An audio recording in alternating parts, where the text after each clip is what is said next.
मैं विशाल साहब। मैं सद याकूब। आप जो है दोस्तों आपका और हमारा अपना रिएक्शन यूट्यूब चैनल नहीं करते सब ठीक ठाक होंगे। तो चलते हैं दोस्तों आज की वीडियो डॉक्टर रिजवान पर। Video Rizwan must watch funny debates. अच्छा खैर देखते हैं क्या भी फनी डिबेट्स रिजवान की, फिर बात करते हैं। अब्बू हमारे क्यों होते वो? अरे सऊदी आपके अब्बू होंगे, हिंदुस्तान के मुसलमानों के अब्बू नहीं है वो, आपके अब्बू हो सकते हैं। ये मेरी डॉगी है ब्लैकी, कि उसके बयान की इज्जत इस कुत्ते के भौंकने से भी कम है। ये देखो, ये जो आज हिजाब पहन रखा है, ये जुल्फे लहरा रही हैं। शैतान शैतान लानत हो तुम पर। देखो जो इंडिया के अंदर मुसलमानों को जिंदा रहने के लिए क्या क्या जतन करने पड़ते हैं, केले के पत्ते। अरे आप सलमान मर्द की 4 शादी 3 शादी का समर्थन करती है नहीं कर? हंसने से आप क्या पर्सनल मुल्क में जो रहा है वो इस मुल्क के इतिहास के साथ जुड़ा है। नमस्कार दोस्तों, स्वागत है आप सभी का। आप देख रहे हैं द डिबेट शो। दोस्तों आज की वीडियो में हम देखने वाले हैं डॉक्टर रिजवान अहमद की कुछ डिबेट्स, जिन्हें देखने के बाद आपको बहुत ही आनंद आने वाला है। तो दोस्तों वीडियो में आगे बढ़ने से पहले आपसे एक छोटा सा अनुरोध, अगर आप चैनल पे पहली बार आए हैं या चैनल को अभी तक सब्सक्राइब नहीं किया है तो चैनल को सब्सक्राइब करना मत भूलना। चलिए मेन वीडियो स्टार्ट करते हैं। क्या चल रहा है शमशेर सिंह जी? देखते जाओ बस। जय हिंद, वंदे मातरम। अब तो ये जो है ना, जो इनके अब्बू हुआ करते थे, अब्बू से मतलब समझ रहे हैं आप, सन 70 सन 60 के बाद हिंदुस्तान में कोई ऐसी बड़ी मस्जिद नहीं बनी, कोई ऐसा इजारा नहीं बना, कोई ऐसा इस्लामिक फाउंडेशन नहीं बना, कोई ऐसा मरकज नहीं बना, कोई ऐसा मुसाफिर खाना नहीं बना जहां पैसा इनके अब्बू ने ना भेजा हो, यानी सऊदी अरेबिया ने। ये सब वहीं जाके ज़कात लेके आते हैं। आपके अब्बू कौन है? एक मौलाना 12 हज करता है। शब्द वापस लेने पड़ेंगे। और वो इतने बड़े तुम्हारे अब्बू हैं, और वो इतने बड़े अब्बू हैं कि तुम उनके इजाजत के बिना हज तक नहीं कर सकते अगर वो तुम्हें वीजा ना दें। इतने बड़े वो तुम्हारे अब्बू हैं। आई बात समझ में? उनकी ज़कात पर पले हो, उनकी ज़कात पर पले हो। अब्बू हमारे क्यों होते वो? अरे सऊदी आपके अब्बू होंगे, हिंदुस्तान के मुसलमानों के अब्बू नहीं है वो, आपके अब्बू हो सकते हैं वो रिजवान साहब। और आप जो हंसकर और ये बातें करते हैं ना, अब संजीदा ही नहीं है आप डिबेट में। पता नहीं आपको क्यों बुलाते हैं लोग। आपका नाम लिया? नहीं आपका नाम लिया? नहीं तो मुसलमानों के कैसे बाप हो सकते हैं वो? सऊदी अरब से हमारा क्या ताल्लुक है? हम हिंदुस्तान में रहते हैं, हिंदुस्तान के कानून को मानते हैं, देश के संविधान को मानते हैं। ये कौन होते हैं हमारे अब्बू बताने वाले? अब्बू इनके होंगे वो। आपका तो नाम नहीं लिया उन्होंने। आपका नाम लिया हाजी? मुसलमानों का नाम लिया, आपका नाम सारे मुसलमानों का नाम लिया। मस्जिदों में पैसे की बात बताई। एक काम करते अरे कोई पैसा सऊदी अरब से मुसलमान नहीं लेता यहाँ पे। हाजी मेहरुद्दीन आगे बढ़ने दीजिए, डिबेट मत स्पॉइल करिए। नहीं बस शांत रहिए, मैं आपका नाम लूंगा तब आप बोलेंगे। बस आप शांत हो गए अब। हाजी मेहरुद्दीन बस हो गया शांत। मैं आपका नाम लूंगा तब बोलेंगे आप। जब मैं आपका नाम लूंगा तब बोलेंगे आप। अरे गलत सही मैं तय करूंगा, अपनी तय करेंगे, अपनी बात अपनी टर्न। यानी कि आप नहीं, आपको कोई नहीं बोलने देगा, फिर आपको कोई नहीं बोलने देगा। अरे आप कौन होते हैं तय करने वाले? ठेका ले रखा है क्या धर्म का? क्या ठेका ले रखा है क्या धर्म का? हमने ले रखा ठेका हमने। आपने धर्म का ठेका ले रखा है? ये कहां से टेंडर, ये टेंडर कहां निकला था? अब आगे सुनिए। कितना हिस्सा वहां जाता है? अरे इसको बंद करवाओ। हाजी मेहरुद्दीन, अरे इसको बच्चों से करवाओ यार। ये क्या तरीका है यार? कहां से जाहिल पकड़ के लाए हो? समझ गया मैं। ओवैसी साहब ने ये बोला क्योंकि उस आदमी का इतना कद है जिसपे हम रिएक्शन दे सकते हैं। इस आदमी का इतनी औकात नहीं है, मैं किसी का नाम नहीं ले रहा, कि जिस पर हम रिएक्शन दें।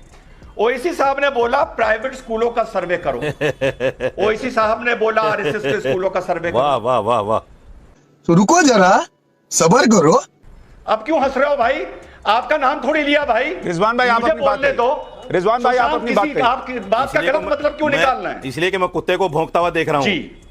जी इसलिए कि कुत्ते को भौंकता हुआ देख रहा हूं। अब आप साजिद रशीदी, अब आप गलत जा रहे हैं। आप उन्होंने आपको तो कुत्ता नहीं कहा। नहीं, आप गलत बात है। आपने कहा कि जूते चप्पल से स्वागत करो, फिर पलट गए, इसका मतलब मारना नहीं। मैंने रिजवान का नाम। अब आप कह रहे हैं मैं कुत्ते को सुन रहा हूं बोलता हुआ, इसलिए हंस रहा हूं, फिर आप पलट रहे हैं।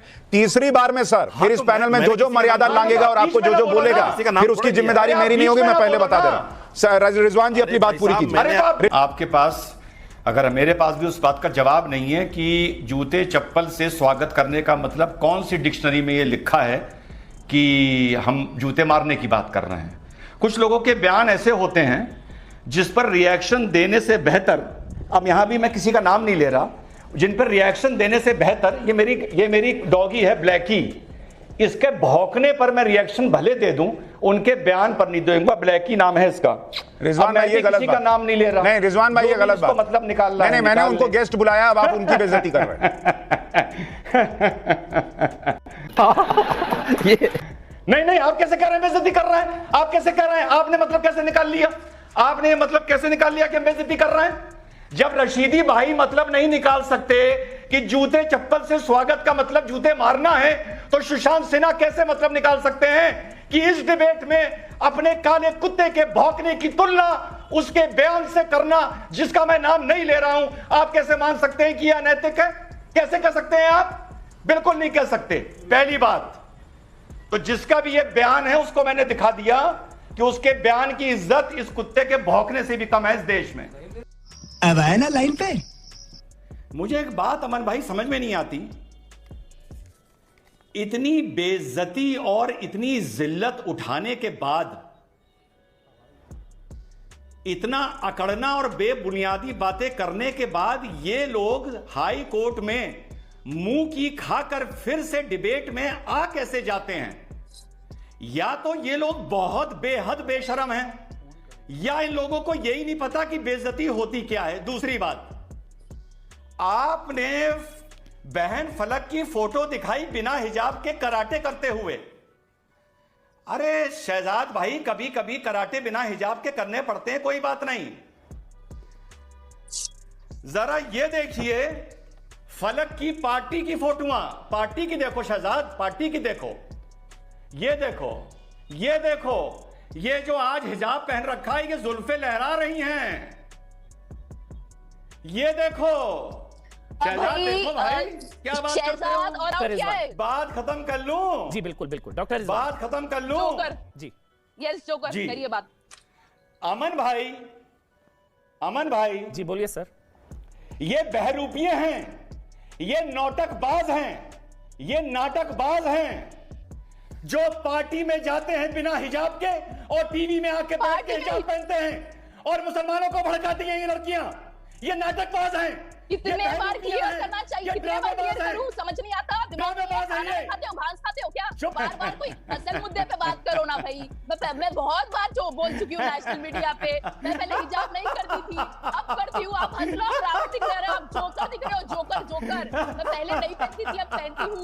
मैंने कराटे नहीं छोड़ा, मैं आगे भी देश को रिप्रेजेंट करूंगी, देश के लिए जीतूंगी, पूरी कोशिश करूंगी जीतने के लिए। और बदतमीज आदमी, रावण रावण, बदतमीज, शैतान शैतान, लाना तो तुम पर।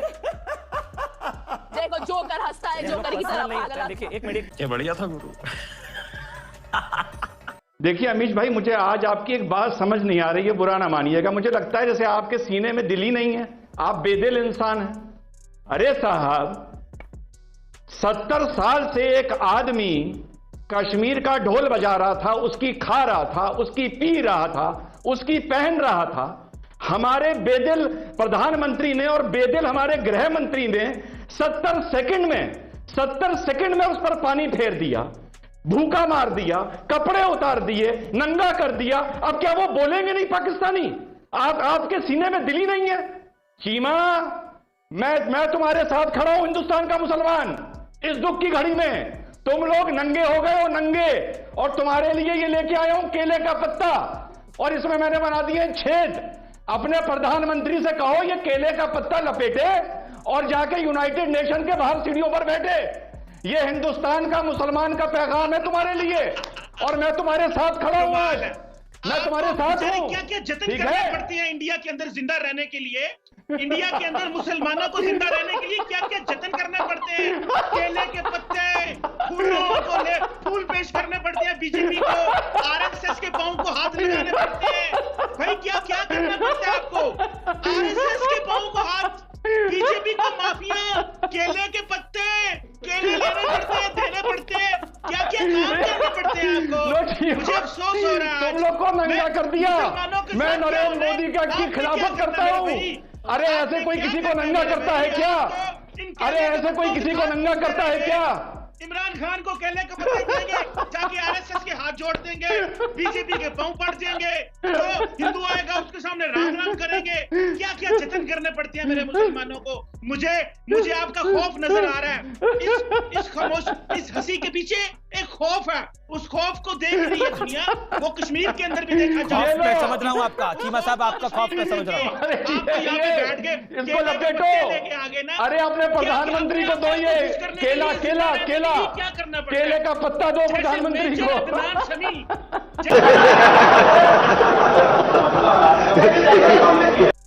अब हम लोगों को अपनी एक आइडेंटिटी बनानी थी। अब जैसे ये कैंपस फ्रंट ऑफ इंडिया है, इसने लड़कियों को ये नहीं सिखाया कि बेटा आप लोगों को कम से कम क्लास में शुरू के टॉप 5 पोजीशन में कम से कम 2 या 3 पोजीशन पर मुसलमान लड़की आनी चाहिए। हम आपके लिए कोचिंग करवाएंगे, आप पढ़िए, मेहनत करिए, आईएएस बनिए। नहीं, उनको एक अच्छा तरीका मिला मुसलमान की आइडेंटिटी बनाने का। भैया हिजाब पहन लो और हिजाब के नाम पर बवाल कर दो। और जैसे इन्होंने सीए में किया था, ये हर बवाल में कुछ ये शेरनियां पैदा कर देते हैं। शेरनियां, आहा, सीए के टाइम पर एक दादी पैदा कर दी थी, वो दादी दादी का हल्ला मचता रहा। अब इन्होंने ये शेरनी पैदा कर दी। जब यही शेरनी, अमीश भाई, यही शेरनी शादी के बाद ये कहेगी कि मैं चाहती हूं कि मेरा शौहर दूसरी शादी ना करे, वो शरिया की गलत बात है। तो ये लोग जो उसको शेरनी बना रहे हैं, उसको जूते मारेंगे, जूते। उसको भाजपा का दलाल कहेंगे, दलाल। यास्मीन फारूकी कुछ कहना चाह रही है। एक एनालिसिस की है, ये बार बार कैसे बोल रहे हैं, हर कुछ बोले जा रहे हैं। एक एनालिसिस कीजिए, ऐसा करिए, एक टीम बिठाइए और मालूम करिए कि कितने मुसलमान और मर्दों ने शादी कर ली है 4-4। बात कहाँ की होती है, लेके कहीं जाते हैं। बात हिजाब की है और बात कहीं की कर रहे हैं। जो बात है उस पे, मुद्दे पे बात करिए ना। अच्छा, हिजाब 4 शादियां, 3 शादियां, बात हिजाब की है यहाँ पे, और आप 4 शादियों पे जा रहे हो। मुझे आज से ये एनालिसिस चाहिए कि किस किस मुसलमान आदमी ने 4 शादियां कर रखी हैं। मुझे इसका पूरा डेटा चाहिए। मैंने तो 2 बोला था, आप 4 पे कैसे पहुंच गई? मैंने तो दूसरी बोला था, आप 4 पे कैसे पहुंच गई? बोलने से पहले, अरे मैंने तो दूसरी बोला था, आप 4 पर कैसे पहुंच गई? तो मैं तो 5 पे भी पहुंच जाऊंगी। जाइए, आइए, ऐसा करिए, मेरे यहाँ राजस्थान में आइए, मैं आपको बांसवाड़ा लेके चलती हूँ और तब आपको पता चलेगा कि एक आदमी के 6 बीवियां हैं। आइए बात करते हैं, जब पूरा दुनिया भर की आप, पर उसके लिए कानून है। अच्छा, आप 2 शादी का समर्थन करती हैं नहीं करती हैं, बताइए? आप मुसलमान मर्द की 4 शादी का समर्थन करती हैं नहीं करती हैं, बताइए? अरे आप मुसलमान मर्द की 4 शादी, 3 शादी का समर्थन करती है नहीं करती? नहीं, आपको ऊंचा सुनाई देता है तो आपने पर्सनल लॉ में इसकी आवाज उठाई? और मुझे वो पर्सनल लॉ में आपने इसकी आवाज उठाई? आप कौन होते हैं? मैं पर्सनल लॉ में आपने इसकी आवाज उठाई? लोग को टारगेट करने वाले हो। बात का जवाब लीजिए, बात का जवाब लीजिए। हंसने से आप क्या पर्सनल लॉ की बात मेरे से क्यों कर रहे हैं? उन लोगों से कीजिए। आप क्या मस्खरे हैं क्या जो हंस रहे हैं? क्या कोई मजाहिया ड्रामा चल रहा है यहाँ पे? आप हम तुम्हारे शजरे की बात करते हैं, तुम शजरा ले जाके मक्का से जोड़ देते हो, शजरा ले जाके मदीने से जोड़ देते हो। कहते हो कि हम ऊंट पे बैठ के हिंदुस्तान आए थे, और आज कह रहे हो कि हमारा अरेबिया से मतलब क्या? हम क्या जाने भाई? वाह, अपने आप को आज तक आधा हिंदुस्तानी मानते हो, आधा अरबी मानते हो, और आज कह रहे हो कि हमारा अरब से मतलब क्या? कैसे नहीं तुम्हारा अरब से मतलब? अगर अरब से मतलब नहीं है तो कहो हमारे पूर्वज हिंदुस्तान के थे, तो कहो हमारे पूर्वज हिंदू थे। बोलो, जवाब दो इस बात का। अरे भाई, तो कैसे जाहिल किस्म के आदमी हैं आप? किस भारतीय ने कभी कहा है कि उनका पूर्वज अरब से था? ये अजमी हैं। अजमी और अरबी में बहुत फर्क है, और हम अजम के लोग हैं, इसी मुल्क में पैदा हुए, और यहीं के उलमा इकराम और औलिया इकराम ने जो है दीन को तबलीग की है। क्या पता है आपको? पूर्वज हिंदू थे या नहीं थे? तो आए ना, आपके पूर्वज हिंदू थे या नहीं थे? अरे भाई, हिंदू थे, ये क्या थे? लेकिन अल्लाह ने उनको ईमान की दौलत से नवाजा, और वो शुक्रगुजार हैं कि वो ईमान पे मरे, और वो बगैर ईमान की दुनिया से नहीं गए। उनको हिदायत मिली। पूर्वज थे या नहीं थे? और सुन लो, कृष्ण आपके पूर्वज थे या नहीं थे? बताइए। उनको इस मुल्क राम आपके पूर्वज थे या नहीं थे? दीन के रास्ते पर लाया। राम आपके पूर्वज थे या नहीं थे? भाई, राम आपके पूर्वज थे या नहीं थे? बताइए। अरे भाई, इस मुल्क में जो रहा है वो इस मुल्क के इतिहास के साथ जुड़ा है।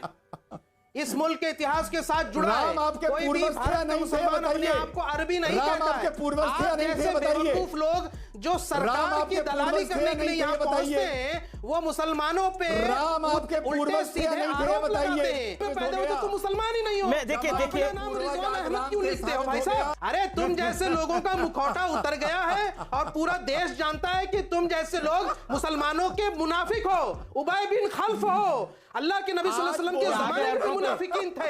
देखिए यहाँ पर उन्होंने माना कि उनके वो नबी थे, लेकिन मैं देखिए आज आपने मान लिया कि आपका अरब से कोई लेना देना नहीं है। ठीक है देखिए मैं रुक करता हूँ। मैं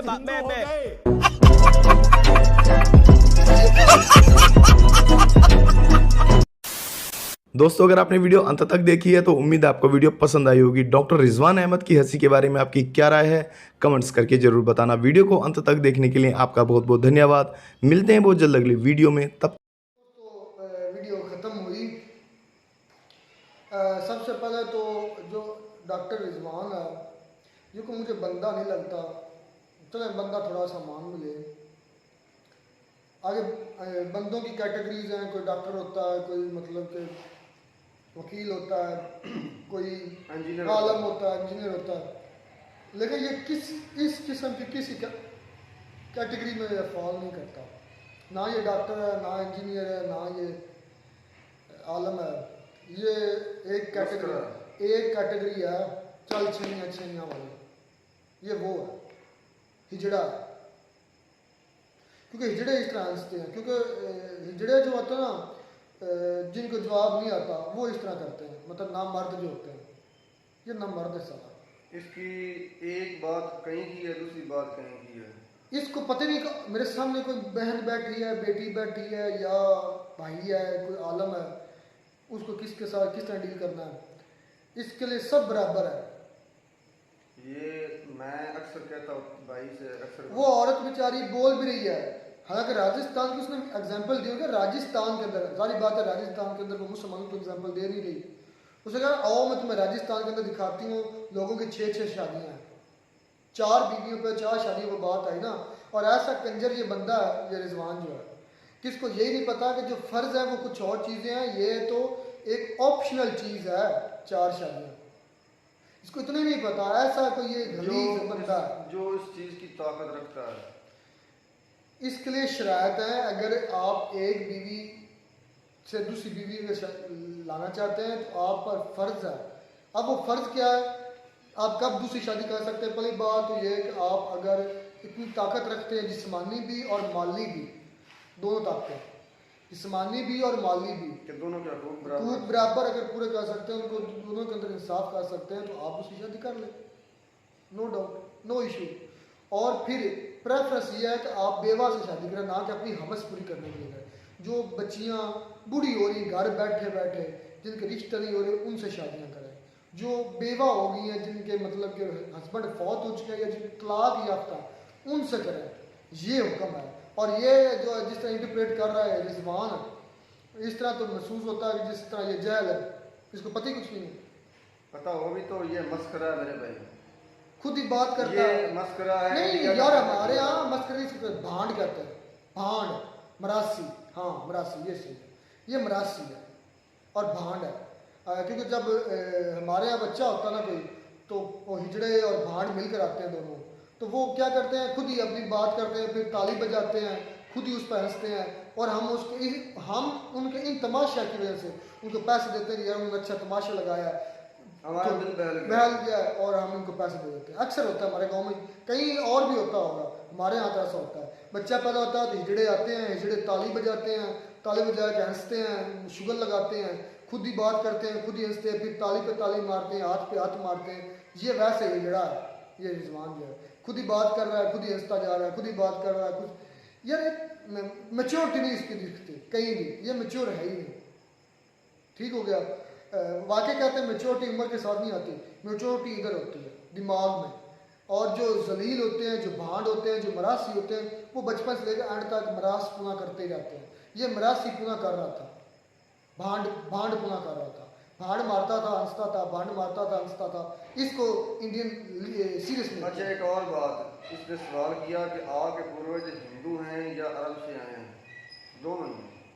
आप मुताला करके देख सकते हैं कि जो लोग अरब से निकले, जिनके लिए हुक्म था कि आप पूरी दुनिया में फैलें और इस्लाम को फैलाएं, ज़ाहिर बात हिंदुस्तान में भी उनकी खबरें सहाबा कराम की मिलती हैं, ठीक है, पाकिस्तान में भी मिलती हैं, दुनिया के मुख्तलिफ ममालिक में मिलती हैं, तो वो लोग पूरी दुनिया में आए, उनसे ज़ाहिर बात है आगे नस्लें में पैदा हुई, वो उन्होंने शादियाँ भी की, ये सिस्टम चला, लोग मुसलमान हुए। एक सिस्टम एक ये था, मकामी लोग जो थे वो मेरे भाई मुसलमान हुए और उनकी जो नस्लें थी वो हिंदुस्तान में ज़ाहिर बात हिंदुओं से, सिखों से और जैन्स वगैरह ये सब से हुई थी। तो ये था उस डॉक्टर रिजवान की बात का जवाब। और अगर इसी बात को अगर आप एक तरीके से, एक सलीके से बात करते कि मियाँ ये जवाब है इसका, ये जवाब है जो आप बात कर रहे हैं, तो बात उसको जवाब मिल जाता, लेकिन वो बात का जवाब नहीं लेना चाहता था, वो सामने वाले को हिट कर रहा था। हिट करना और होता है और सवाल करना और होता है मेरे भाई। ये उसका जवाब है कि यहाँ के रहने वाले लोग चाहे हिंदुस्तान के मुसलमान हैं या पाकिस्तान में रहने वाले मुसलमान हैं, उनमें दोनों चीज़ें मौजूद हैं। जो सैयद की ज़ातें हैं, जो ओरिजिनल सैयद हैं, जो कहते हैं कि हमारा शजरा से मिलता है, तो भाई उनका माना जा सकता है, क्योंकि अरब से लोग यहाँ पर उनकी कब्रें सहाबा कराम की मिलती हैं, ऐसी बात नहीं है। और फिर बाद में भी लोग यहाँ पर आते रहे हैं तबलीग इस्लाम के लिए। अच्छा, वो कह रहा था कि मोहम्मद बिन सलमान कि सऊदी अरब आपका बाप है, आप उनकी इजाज़त के बगैर हज भी नहीं कर सकते, अगर वो वीज़ा इशू नहीं करते तो आप हज के लिए नहीं जा सकते। वो लफ्ज़ गलत इस्तेमाल कर रहा था। हाँ, ये सच है कि उनके वीज़ा इशू करने के बगैर हम हज नहीं कर सकते। तमाम मुसलमानों के लिए जद्दे अमजद वही हैं जो अरब के मक्का और मदीना तो शहर है इस्लाम के लिहाज से वही हैं, लेकिन ये बात कर रहा था किसी और अंदाज में। मैं कह रहा हूँ कि ये हिट कर रहा था, ये सवाल इसने मरासी पुनः किया है, इसकी बातें सीरियसली मुझे लेनी। और हम मानते हैं कि हमारे लिए वो दोनों शहर बहुत ज़्यादा मौज़म है, पूरी दुनिया में सबसे ज़्यादा हमारे लिए एहतराम के लायक है वो चीज़, दोनों चीज़ें। और जैसा कि नबी पाक सल्लल्लाहु अलैहि वसल्लम का फरमान है कि अरब की दो वजह से इज़्ज़त करो, एक इसके अरब मक्का में और मक्का अल्लाह का घर है मेरे भाई, और दूसरा कि मैं अरबी, मैं मोहम्मद सल्लल्लाहु अलैहि वसल्म अरबी हूँ। इस दो वजह से इज़्ज़त करो अरब की। ये दो पॉइंट है मेरे भाई। नहीं तो वैसे तो वो बद्दू ही, बद्दू से पहले भी बद्दू थे, आज भी बद्दू ही है, बस आई निकला है, और उन्होंने आज तक क्या किया? कुछ नहीं किया। अगर हम आज रिस्पेक्ट करते हैं कोई साइंसदान ने बनाया, आले सऊद की वजह से हम उनको नहीं इज्जत देते कि आले सऊद बड़ा पैसे की वजह से, जस्ट वन पर्सनालिटी नबी पाक सल्लल्लाहु अलैहि वसल्लम और मक्का मुकरमा खाना का अल्लाह के साथ का मौजूदगी, ठीक है। अदरवाइज हमें ना कोई उनसे कोई सरोकार है और ना ही वो हमारे लिए कोई इम्पोर्टेंट है। अगर कुछ ऐसा करते हैं, फंडिंग करते हैं या मसाजिद बनाते हैं, ये करते हैं, तो वो उनका अपना अमल है और उसका सजा जजा उनको अपनी मिलेगी। चले खैर, इससे आप ज़रा मरासी को इज्जत क्या देनी या इस मरासी पर मज़ीद। अच्छा भाई, मैं यहाँ पर भाई सर आपसे एक बात रिक्वेस्ट करता चलूँ कि ख़ास तौर पर इन जैसे बांड की जो वीडियोस है ना, उनसे गुरेज करें। चलो क्या ये इस्लाम की तौहीन है। मरासी पुनः के मरासी पुनः हमने सुना मरासी का, तो इतना सीरियस नहीं इसको लेते, क्योंकि ये ऐसे मरासी की ना घर में इज्जत होती है, ना मोहल्ले में, और ना ही कहीं और होती है। ये मरासी है, मरासी बोल छोल कर चला गया है, डोंट वरी, स्किप करें। मिलते हैं नई वीडियो में, नाटक साहब।